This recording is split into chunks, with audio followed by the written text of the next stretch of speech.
Ngayon, magandang araw po sa inyo lahat. Welcome po sa panibagong reaction video dito sa Makapili TV. Ngayon po, yung topic po natin, itong si VP Sara, sinagot na po niya yung mga issue tungkol dun sa pag-resign niya bilang kasama sa gabinete, yung pagiging DepEd Secretary niya. At saka yung iba pang issue na kumbaga kinakasangkutan ng mga Duterte. So, bago natin simulan yung topic na yan, kung hindi ka pa nakasubscribe sa Makapili TV, baka pwede naman pakipindot yung subscribe button at the same time.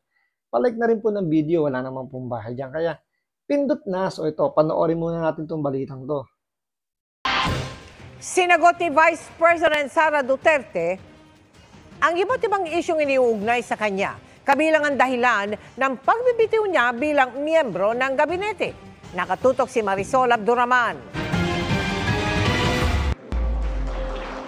Ngayon lang muli nagpaunlak ng panayam ang Vice Presidente matapos ang formal na i-turnover ang pamumuno sa DepEd. Ang mga dahilan ng kanyang pagbibitiw bilang miyembro ng gabinete, hindi pa raw niya kayang isa-isahin. Mahaba talaga yung listahan ng mga rason at iba-iba siya kategorya. Merong personal, yung sa aming dalawa lang, merong... So, ibig sabihin, marami nang nangyayaring kababalagan sa administrasyon ni Pangulong Bongbong Marcos na kumbaga 2 taon na tiniis ni VP Sara na magbulag-bulagan siya, magpakamanhid, kumbaga parang maging konsentidor pa siya dahil nga nakikita niya na pero wala siyang magawa dahil nga parte siya ng gabinete ni Bongbong Marcos at ayaw niyang magkaroon ng hidwaan o magkaroon ng anumang hindi magandang relationship between BBM tsaka sa kanya. Kaya nanahimik na lang muna si VP Sara sa loob ng 3 taon. So, siguro sabi nga niya sa marami nga daw yung reason at hindi niya kayang isa-isahin. Pero ito, iniisa-isa niya na paunti-unti kung ano yung mga rason. Pero kung doon pa lang sa opening statement niya, hindi na nakakapagtaka na kung bakit yung mga kababayan natin sinasabing nabudol nga ni Pangulong Bongbong Marcos dahil nga kahit si VP Sara na nakikita na nga niya na marami pero hindi lang siya makapalag dahil nga parte pa rin siya ng gabinete. So dahil humiwalay na siya sa gabinete ni Bongbong Marcos, siguro dun kinabahan yung mga nakapaligid sa ating Pangulo na pwede na magsalita anytime si VP Sara tungkol sa mga nakikita niya mga irregularidad o mga sa pananaw niya ay mali. So, tuloy natin. DepEd, merong budget, at merong sa bayan din. So, medyo mahaba yung listahan and sa pangayon, hindi pa kasi ako handa na umupo para isa-isahin yun. Pero sasabihin ko sa inyo, kapag ready na. Someday, hindi ko lang alam kung kailan yung araw at oras na yon. Pero binahagi niya ang isa sa mga dahilan na ito na may kaugnayan sa budget ng gobyerno. Pero kung basahin mo lang yung GAA at i-trace mo kung saan pumupunta yung pera, makikita mo na hindi maayos yung pag-handle ng pera, ng budget, ng...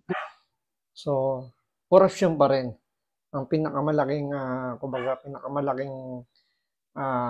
kinasasangkutan o sabihin natin doon pa rin nakabase yung gobyerno natin kung paano kumbaga talagang yung pera ang pagiging greedy sa pera yan yung nagiging problema pa rin talaga. So nabawasan yan no panahon ni Pangulong Duterte dahil nga sa mahigpit na alam niyo yung pamamalakad ni Pangulong Duterte. So, takot yung mga dating or yung mga nakapaligid sa kanya, yung mga nasa gobyerno natin takot na gumawa ng korupsyon dahil mahigpit nga si Pangulong Duterte.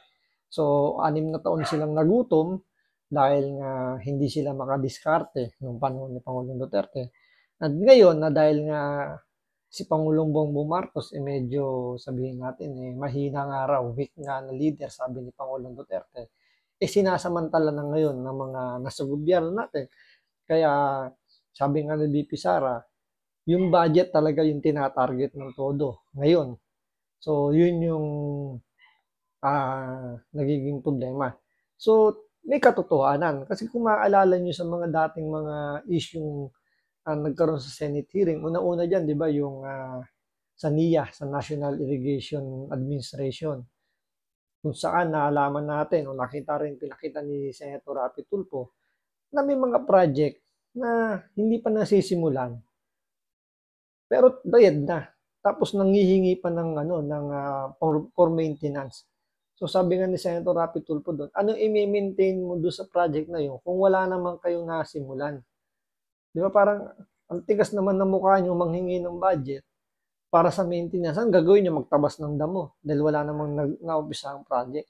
So ang daming proyektong naka-line up para sa National Irrigation Administration, pero hindi pa tapos. Kumbaga, may iba doon nasimulan na, pero hindi naman tinapos, tapos nanghihingi ng for maintenance. So paano nga naman i-maintain kung hindi naman tapos, 'di ba?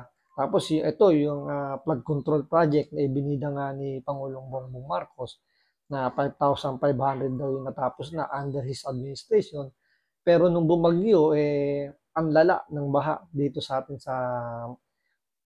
Pilipinas, particular sa Metro Manila, tsaka sa mga kalapit na probinsya, di ba? So, nasubok agad yung flood control na pinagyayabang niya. At nalaman din na wala naman palang master plan at ang pinagkagastusan ibinigay dun sa mga patsi-patsi lang. Isipin nyo, 1 billion a day ang ginagastos ng DPWH para sa flood control project, and yet baha pa rin. So budget talaga yung tinatarget talaga ngayon dahil nga nagutom sila ng panahon ni Pangulong Duterte at ngayon nagbabawi sila. So tama yung sinasabi ni VP Sara dun sa kanyang unang mga naging open letter, 'di ba? Maliban dun sa pagtanggal sa kanyang security details, 'di ba? Naglabas din siya ng statement doon na ang gobyerno nga natin ngayon wala nang malasakit sa mga kababayan natin at ang iniisip ang sarili na lang. So totoo yung sinasabi niya. Dahil nga budget ang iniisip, di bali na maperwisyo yung taong bayan, as long as may laman yung kanilang mga bulsa, is okay na yun. Sinubukan kong itama yung nakita kong mali. Pero syempre, wala akong nakuhang suporta at wala. Tingnan nyo yung nyo doon, suporta. So ibig sabihin, in-inform niya. May in-inform dito si VP Sara, hindi lang natin sigurado kung sino, pero syempre, sino ba yung pinaka-boss niya since secretary siya ng DepEd, 'di ba? So, malamang sa malamang si Bongbong Marcos yung kanyang in-inform tungkol dun sa korupsyon na nakita niya. Pero, yun nga, base sa sinabi niya, wala nga siyang nakuwang suporta. 'Di ba? So, doon siguro nagdamdam itong si VP Sara. Siguro isa yun sa pinakamalaking reason kung bakit napilitan siya mag-resign sa gabinete ni Bongbong Marcos. Akong nakitang pagbabago. Kaya sabi ko, hindi siya mauulit sa akin sa budget ng 2025. Hindi ko na kaya na ako pa rin yung hawak ng Department of Education budget and uulitin lang yung ginawa dati. Kumusta po ang relasyon mo ngayon kay BBM po, ma'am? Oh, hindi na kami nagkita at hindi na kami nag-usap ni President Marcos. And you So intend wala akong description. Wala akong description sa relationship namin ngayon ni President Marcos. Hindi na kami nagkakausap. Ngayong wala na siya sa poder ng administrasyon, tila mas malaya nang nagsasalita ang Vice Presidente na kahapon lang naglabas ng kanyang mga puna laban sa gobyerno. Para sa Vice, bato-bato sa langit, tamaan, huwag magalit. Kung sino yung nakikita ninyo nagre-react publicly and privately sa mga sinasabi ko, yan yung mga tao na natatamaan sa mga sinabi ko sa statements ko kahapon. Yung hindi tapat sa serbisyo, hindi tapat sa kanilang trabaho, at hindi tapat So, ibig sabihin lahat na nag-react na yun, yun yung talagang sabihin natin na gustong pabagsakin yung mga Duterte at tinamaan dun sa mga naging statement ni VP Sara. So, napakarami nila. So, ganun pala karami na ngayon yung corrupt talaga sa gobyerno natin na bakit yung mga kababayan natin na patuloy pa rin silang binoboto kasi iba doon matatagal ng matatagal nang nasa serbisyo nila pero nananalo pa rin. So ibig sabihin tinotolerate lang din nating mga Pilipino itong mga sabihin natin mga ganid sa sa budget na wala naman malasakit talaga sa bansa natin. Ang pinagmamalasakitan lang yung bulsa nila, yung mga bulsa nila, 'di ba? So, napakarami pala talaga nilang against Duterte. Ika nga dito ni VP Sara. Sa pagsisilbi sa bayan. Yung frustration ko as a vice president and as a Filipino sa mga nangyayari or naririnig natin sa ating gobyerno, nilabas ko. Sinabi ko naman noon, di ba, hindi ako gumagalaw para sa administrasyon, hindi ako gumagalaw para sa oposisyon, hindi politika, kundi para sa bayan. Ikinagulat naman daw ni VP Sara ang survey ng Octa Research kung saan bumaba umano ang bilang ng mga Pilipino nagsasabing pro-Duterte sila. Nakakagulat lang kasi ngayon lang ako nakakita ng survey na ang tanong ay pro-Marcos ka ba or pro-Duterte ka ba. Talagang gagastos ka ng pera para tanungin ng mga tao kung pro-Marcos ka or pro-Duterte ka. Dapat siguro nilagay doon, pro-Pilipinas ka ba? I'm sure lahat yun lilipat doon sa...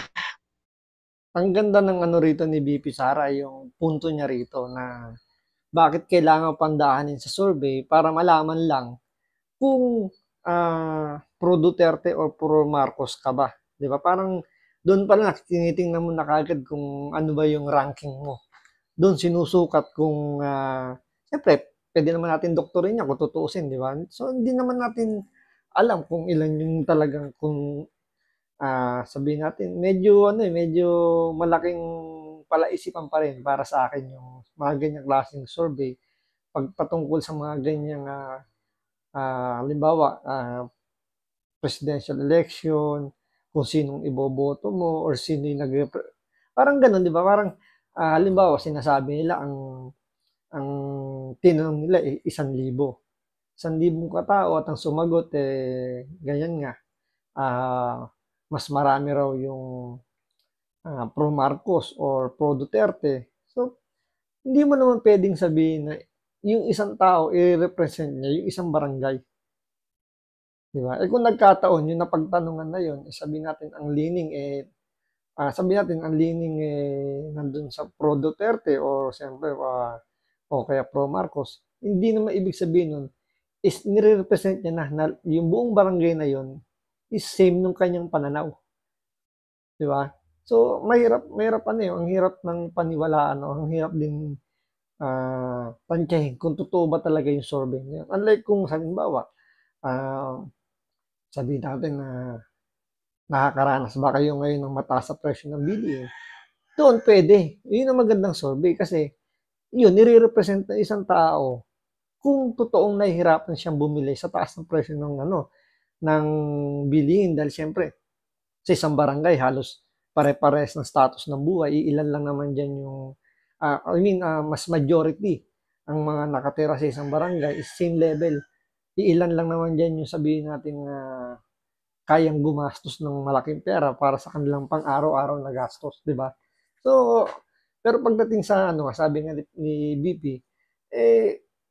di ba parang bakit kailangan gastusan pa? Parang nga lang din siya nakarinig ng kanyang klaseng survey na para tanungin kung pro or anti ka sa gobyerno. So, di ba, gumastos pa talaga ng ganong halaga. Siyempre, milyon po yan. Hindi naman yan magkano lang. Siyempre, may mga, may nangumusyon yan.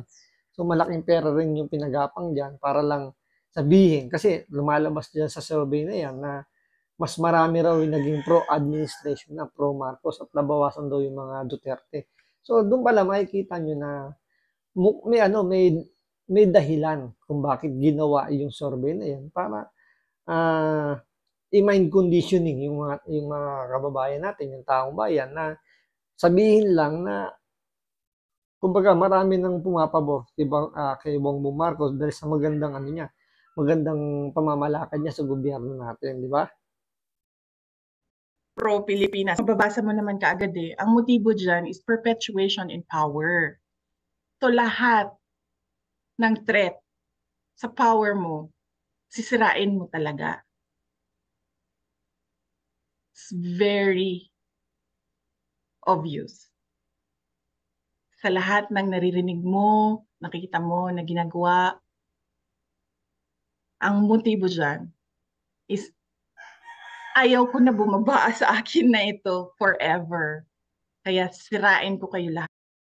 Pansinin niyo magsalita si VP Sara na i-compare niyo kay Madam Leni Robredo na ewan ko personal na opinion ko, mas sincere yung niya, pagdi-deliver niya ng sa interview, yung mga pagdi-deliver niya na sagot niya. Very sincere na makikita mo talagang totoo yung sinasabi niya. Unlike kay Robredo na makikita mo na may halong kaplastikan, may halong, alam niyo yun, na parang laging pa-victim yung niya, yung mga sagot niya. Diba? Ewan ko kung tama yung pagkakaintindi ko pero yun yung nararamdaman ko tuwing kasi ilang beses ko nung pinapanood hanggang ngayon yung mga interview baka kinukompare ko yung interview ni Madam Leni dito kay VP Sara. Yun yung nararamdaman ko na hindi ganun kasincere yung mga sinasabi ni Madam Leni. Compare dito kay VP Sara na natural lang yung kanyang pagdi-deliver ng salita. At the same time, yung niya, yung kumbaga walang halong kaarte-arte yung mga sagot niya. Wala akong pakialam kung totoo man o hindi ang paninira ko sa inyo. Basta lang masira kayo. Yan yung motibo dyan. It's all about politics. Everything is all about politics and power. Which is totoo naman talaga. Sa gobyerno natin ito, talagang mostly political talaga yung nagiging naging ugat ng gulo ng gobyerno natin. Kasi sabi nga nila, 'di ba? Wala namang permanenteng kaaway o kakampi pagdating sa politika. It's about addition. So, para lang manalo ka sa eleksyon, kahit alam mo 'yon na hindi mo gusto yung partido, yung tao, pero kung siya yung magiging dahilan para alam mo yun, may panalo mo yung pagkakandidato mo, gagawin mo. Bahala na kung ano yung mangyayari sa hinaharap. Kahit na, alam mo yun, magkaroon ng konting, siyempre hindi may iwasan din yung maghingian ng pabor. So, tatanggapin na lang. Diba? Para lang, sa ngalan lang ng eleksyon. So, tingnan natin kung ano yung magiging sagot dito ng administrasyon sa mga bagong pasabog ni VP Sara. So, hanggang dito lang muna. Maraming salamat po sa panonood. Ingat po kayo lagi. God bless.